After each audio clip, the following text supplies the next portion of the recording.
ukiona wakati mwingine umesoma inaonyesha huyu mwanaume hana hela, surprise, mwambie mume wangu, hebu shika hii 20,000. Yani weka tu mfukoni, emergency.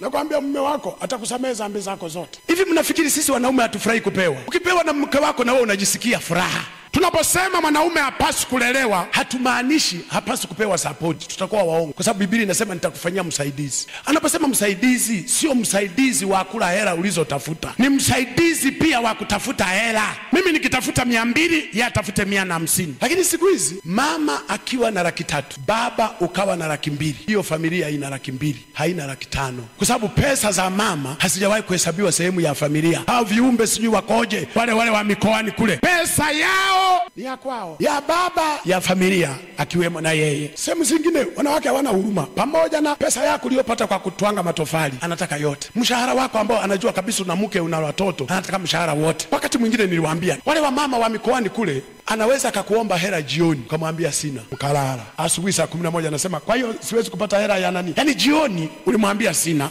alfajiri saa 11 anakuamsha anasema siwezi kupata nani. Hasa unajiuliza, mke wangu, kwenye ndoto ndio nilikuwa naota niko kazini, lakini ile kazi ya ndoto hailipi kwamba nitapewa pesa taslimu.